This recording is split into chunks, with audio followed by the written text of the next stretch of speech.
আজকে আমি একটা কথা খুব খোলামেলা বলবো। আমরা এমন এক সময় বাস করছি যেখানে একটা ভিডিও, একটা পোস্ট আর একটা মুখ মুহূর্তেই ভাইরাল হয়ে যেতে পারে।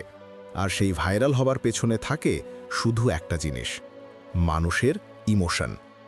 আজ আমি বলবো এমন এক ছেলের গল্প যে এই ইমোশনকে কাজে লাগিয়ে কোটি কোটি মানুষের মন জয় করে নিয়েছিল। থটস অফ বিল্লাল আজকে থেকে এই লেচু গাছের পাতা বিক্রি করবে, এন্ড প্রতি পাতা 100 টাকা দিয়ে কিনতে পারে, 1 লাখ টাকা দিয়ে কিনতে পারে। কিন্তু ধীরে ধীরে সেই ভালোবাসাই হয়ে উঠল বিভ্রান্তির কারণ। এই গল্প থটস অফ বিল্লাল নামে এক তরুণকে নিয়ে।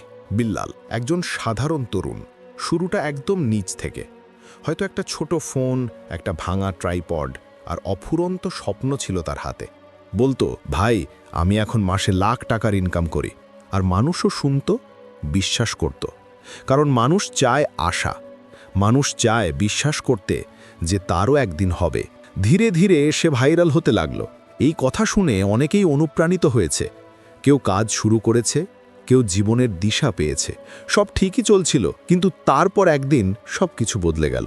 ভাইরাল নামের এই আগুন তাকে শুধু আলোকিত করেনি, জ্বালিয়ে দিয়েছে তার চারপাশের বিশ্বাসও। কারণ সে শুরু করল বই বিক্রি। বই যেটা সে দাবি করল তোমার জীবন বদলে দেবে। কিন্তু মানুষ যখন বইটা হাতে পেয়েছে, তারা দেখেছে এর ভেতর আছে মাত্র কয়েকটা ছন্দ, কিছু মোটিভেশনাল লাইন, যেগুলো 1 ঘন্টায় ইন্টারনেট থেকে গুগল সার্চ করে লেখা যায়। কোনো বাস্তব গল্প না, কোনো অভিজ্ঞতা না। তারপর কি হলো জানো? ইউটিউবে শুরু হলো video. Thoughts of Billal is fake, Billal's book is just business, people are getting scammed. একটা দুটো নয়, ডজনের বেশি ভিডিও ভাইরাল হতে লাগলো। আর মানুষ ধীরে ধীরে প্রশ্ন করতে লাগলো, আমরা যাকে বিশ্বাস করেছিলাম সে কি সত্যি বিশ্বাসের যোগ্য? এই জায়গাটাতেই আসল শিক্ষা লুকিয়ে আছে। দেখো, ভাইরাল হওয়া খারাপ কিছু না, কিন্তু ভাইরাল হয়ে যদি তুমি মানুষের ইমোশন, তাদের ভালোবাসা, তাদের বিশ্বাস নিয়ে খেলা করো, তাহলে একদিন সেই বিশ্বাসই তোমাকে মাটিতে নামিয়ে দেবে। আমরা অনেক সময় অনলাইনে এমন মানুষ দেখি যারা চমৎকার কথা বলে, সুন্দর পোশাক পরে, দামি জায়গায় ঘোরে। আমরা ভাবি ওর মতো হতে পারলে জীবনটা সুন্দর হতো। কিন্তু প্রশ্ন করো নিজেকে, ওরা কি সত্যিই তোমার ভবিষ্যৎ বদলাতে পারবে, নাকি শুধু তোমার ইমোশনকে ব্যবহার করছে নিজেদের ব্র্যান্ড গড়তে? বিল্লালের গল্পটা এখানেই শেষ নয়। সে এখনও বই বিক্রি করছে, নতুন ভিডিও বানাচ্ছে, কিন্তু মানুষের চোখে এখন একটাই প্রশ্ন, এই কন্টেন্টে সত্যি কোথায়? আর এই প্রশ্নটা আজ আমাদের সবার জন্য।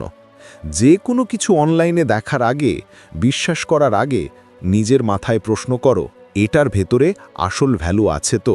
কারণ ভাই, মানুষ তোমার টাকা নিতে পারবে, তোমার সময়ও নিতে পারবে, কিন্তু তারা যেন তোমার বুদ্ধি না নিতে পারে, এটা তোমার দায়িত্ব। আজকাল এআই দিয়ে কন্টেন্ট লেখা যায়, ভয়েস বানানো যায়, মুখ বদলানো যায়, কিন্তু একটা জিনিস বানানো যায় না, সত্যিকারের বিশ্বাস। তাই মনে রেখো, ভাইরাল হতে চেয়েও না, ভ্যালু দিতে চাও।